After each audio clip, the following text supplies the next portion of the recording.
In regards to your 9/11 segment, is a more likely, albeit banal, conspiracy theory. Okay, the language here is a little weird. I'm just going to read it as it is. But entail mass corruption and fraud in the construction of the Twin Towers with severely substandard concrete and steel due to illicit enrichment schemes / graft by companies, unions, and local politicians, infiltrated by organized crime for decades who cut countless corners while paying kickbacks. Essentially, that most of the U.S. metro skylines are populated with buildings built like paper mache that can be destroyed through office fires, and no action is taken due to the implications for public trust, sweeping criminal indictments of elites, billions in insurance claims, the net worth of prominent figures and international money launderers tied up in garbage properties, etc. I can't imagine this is not more parsimonious. Yeah, that's actually the same question somehow. Yeah, I don't know why. Yes, that's a competing hypothesis. I see no evidence to support it, and I don't see how it explains any of the massive anomalies we saw other than the collapse of buildings that shouldn't have fallen. But I would point out one of the things in that episode is how many other buildings have faced far worse fires over far longer periods of time and not fallen down.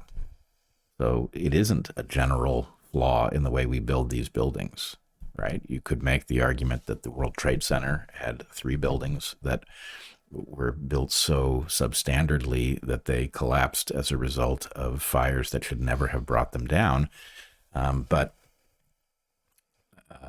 there's no evidence for it. And there's a lot of evidence that things happen to those buildings that just don't make any sense. I mean, even your House of Cards hypothesis just simply does not account for the way the buildings fell, right? You don't get free fall speed when you're crashing into structure, even if the structure is substandard. Yeah. Right. Yeah. So anyway, nope, I don't see it, but maybe I'm misunderstanding your point. In the comments,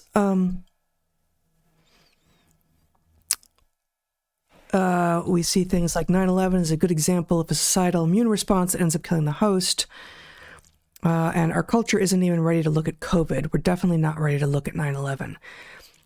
On that last point, it's interesting. Our children, who are Gen Z, 21 and 19, report that among their generation, presumably mostly the guys, and presumably not everyone by any means, but what they see is that it's totally acceptable and almost understood that you would not really buy the mainstream narrative on 9/11.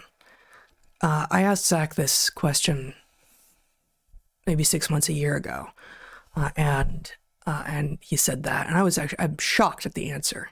On the other hand, it's been almost 25 years, and we're definitely not ready to look at COVID. Yeah, definitely not, and I think that evidence is going to be easier to obscure, also. But also, it just happened to us. All the people who acted like the German citizens, pretending that nothing was going on, are still walking around proud of themselves for being assholes. They're not going to suddenly decide that they're assholes for being assholes.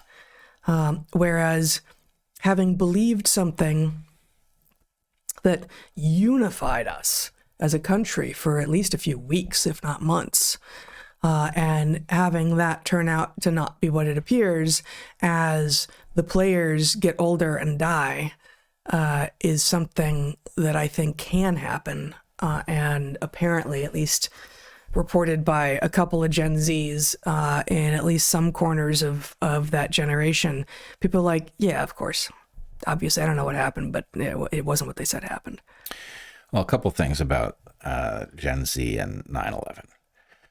One, I think people are underrating the degree to which what has happened is intelligent people everywhere are questioning 9/11. What they are not doing is publicly acknowledging that they're questioning it, that is still dangerous enough in most circles.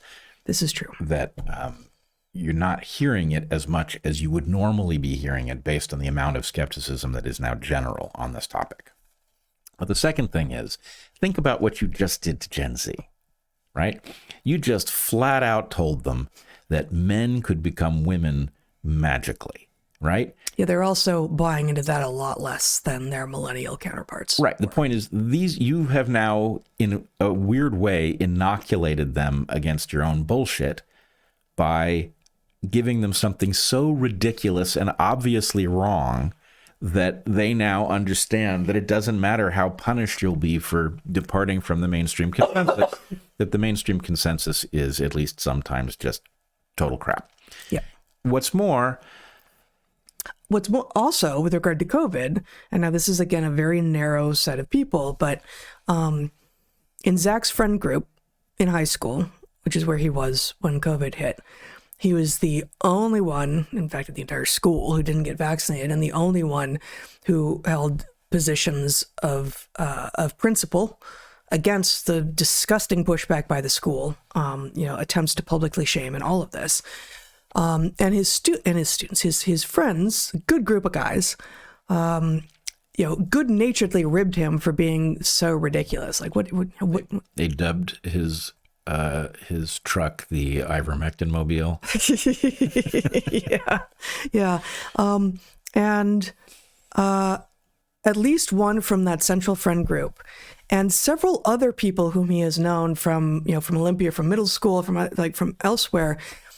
Also, a number of people from that school whom he wasn't close with, but he was known as the crazy unvaccinated kid at this fancy school in Portland, have reached out to him, or if he knows them well, have sat him down and said, "You were right. I'm really sorry I got vaccinated, and sorry to have done that to you, man."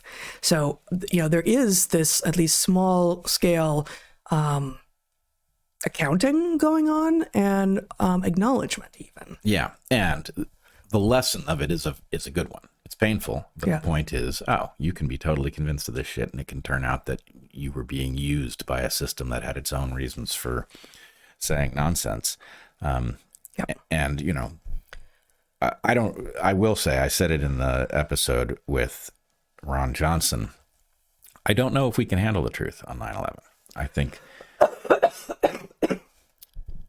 as Senator Johnson said, once you understand that the official narrative can't be true, the alternatives are all unthinkable. And that is true. Yeah. Any alternative. So anyway, I didn't go down this road because I thought, I know the answer, but I know that we can't go on this way, right? For one thing, if you allow that lie to stand, then you're guaranteeing it will happen again. And maybe COVID is the thing where it happened again. And the point is, are we going to go another round? Yep. Oh, yes, we are.